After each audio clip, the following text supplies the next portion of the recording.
don't you let me smack that? And he did! Extraordinary, bizarre, or just plain weird. Well, you can choose what you want to call it here, but there are many WWE segments that just don't make any sense. Hi guys, I'm SoCal Val, and here are the 5 most bizarre segments in WWE history. Number 5. Little People's Court. In the second half of 2009, Hornswoggle wanted to join D-Generation X as a mascot, but the Triple H HBK duo consistently rejected his approach. A visibly disappointed Hornswoggle then sued them for mental and physical harassment in the Little People's Court, and the segment did perfect justice to the name. The judge, lawyers, jury, even the furniture, literally everything was little, except the 2DX members who seemingly could give Gulliver a run for his money. The segment was quite a weird one, but a laugh riot nonetheless. The judge found Michaels and Triple H guilty, and the group finally decided to make Hornswoggle the DX mascot. We kind of saw another similar segment at Extreme Rules 2014 as El Torito faced Hornswoggle in a Wii LC match. Number 4,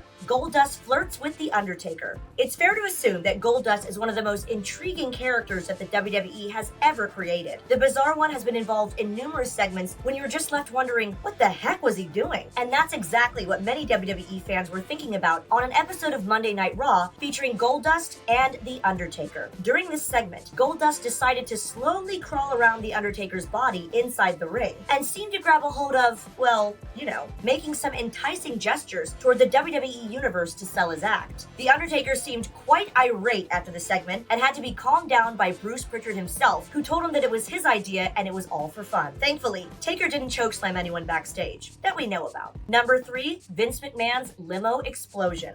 15 years ago, WWE was a lot different to its mild-mannered formula now, as the PG era hadn't come into play yet. When Lashley became ECW champion following WrestleMania 23, the storyline saw Vince have a breakdown, which led to a whole episode of Raw dedicated to appreciating Vinnie Mac and primarily trying to put a smile on his face. But towards the end of the episode, Vince McMahon made his way backstage and to his limousine in a solemn state as WWE talents humiliated him throughout the night. As he shut the door, his vehicle went up in flames. Yep, literally in flames. WWE literally broadcasted the death of their chairman, and it blurred the lines between fiction and reality so much that some fans and even Donald Trump believed McMahon was actually dead. Undoubtedly one of the most bizarre segments in WWE history. Number 2, the Katie Vick segment. Now, this was just a plainly bizarre segment playing on the realms of extreme. It all began on an episode of Monday Night Raw in 2002 when Triple H claimed that he knew Kane's dark secret, one which involved a certain woman called Katie Vick and how 10 years ago,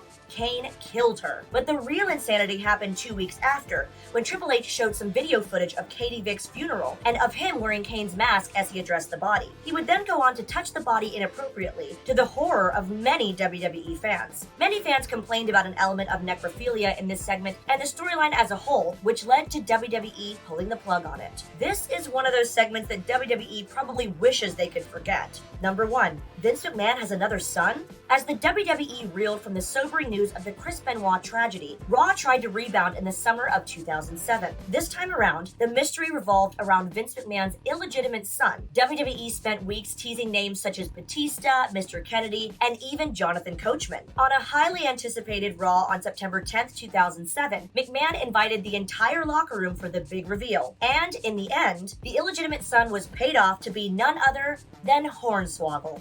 As it would turn out, this would be yet another storyline where the best laid plans were derailed by real-life controversy. Ken Kennedy, originally pegged to be Mr. McMahon's son, as per PW Torch, had been suspended for failing the WWE's wellness policy the week prior. Instead of what could have been a career-launching pad alongside a powerful on-camera ally, the WWE's major summer storyline was paid off with bad comedy. And that's our list. For Sportskeeda Wrestling, I'm SoCal Val. We'll see you next time.